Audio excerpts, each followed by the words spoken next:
আচ্ছা, কেমন হয় ভিসা ছাড়া যদি আপনার স্বপ্নের দেশ ঘুরতে পারেন? হ্যাঁ, শুধুমাত্র পাসপোর্ট দিয়ে ঘুরে আসতে পারবেন মালদ্বীপ ও শ্রীলঙ্কা। আজকের ভিডিওতে দেখাবো একসাথে মালদ্বীপ ও শ্রীলঙ্কা কিভাবে ঘুরবেন এবং কত টাকা খরচ। বলা হয় ১১৯২টি দ্বীপের দেশ মালদ্বীপ।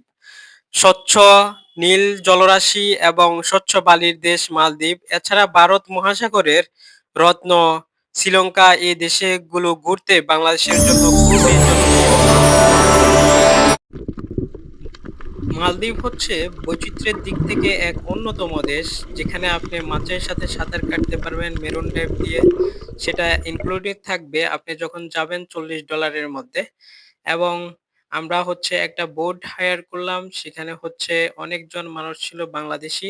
তারই সাথে আমরা হচ্ছে পার পার্সন $৪০ করে দিয়ে, সাথে থাকছে ইনক্লুডিং মেরুন ড্রাইভ এবং হচ্ছে বুফেতে খাবার আনলিমিটেড খেয়ে আপনি দুপুরের লাঞ্চ, তারপরে চলে যাবেন একদম মেরুন ড্রাইভের কাছে।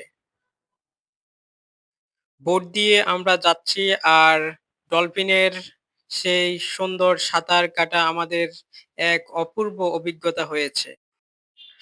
ভ্রমণ পিপাসুকরা আসলে এই ধরনের দৃশ্য উপভোগ করার জন্যই সেখানে যান। এখানে রয়েছে স্যান্ড ব্যাংক বিচ। এটা হচ্ছে একদম সমুদ্রের মাঝখানে একটা ছোট দ্বীপ ভাসমান হয়েছে। সেটা উপভোগ করা এক অন্যরকম। এই বুফের খানিটা ছিল অসাধারণ। আমাদেরকে নিজের মতো করে দিয়েছিল। যে যার মতো করে খেয়ে আমরা হচ্ছে লাঞ্চ করার পরেই চলে গিয়েছিলাম আমাদের মেরুন ড্রাইভের উদ্দেশ্যে। বলা হয় ভারত মহাসাগরের কূলেই অবস্থিত শ্রীলঙ্কা। সেখানের আহ, কোকোনাট, তারপরে হচ্ছে সুপারি, চা ইত্যাদি সবকিছুর জন্য শ্রীলঙ্কা এক অন্যরকম দেশ। সারি সারি কোকোনাট গাছ, সুপারির গাছ এক যেন সজ্জিত করে রেখেছে এক একটা বাড়িকে।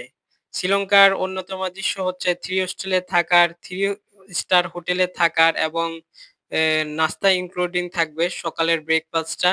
সবকিছুই পেয়ে যাবেন এই ৯১,০০০ টাকা। সিটি হলিডে সেটা প্রোভাইড করে থাকেন। আপনারা ইচ্ছা করলে সিটি হলিডের সাথে যোগাযোগ করতে পারেন। এবং এর শ্রীলঙ্কাতে পেয়ে যাচ্ছেন আপনি কলম্বো শহরের যে দৃশ্যগুলো এবং ভিউ গুলো, এরই সাথে আপনি ক্যান্ডি শহরের দৃশ্যগুলো আপনি উপভোগ করতে পারবেন।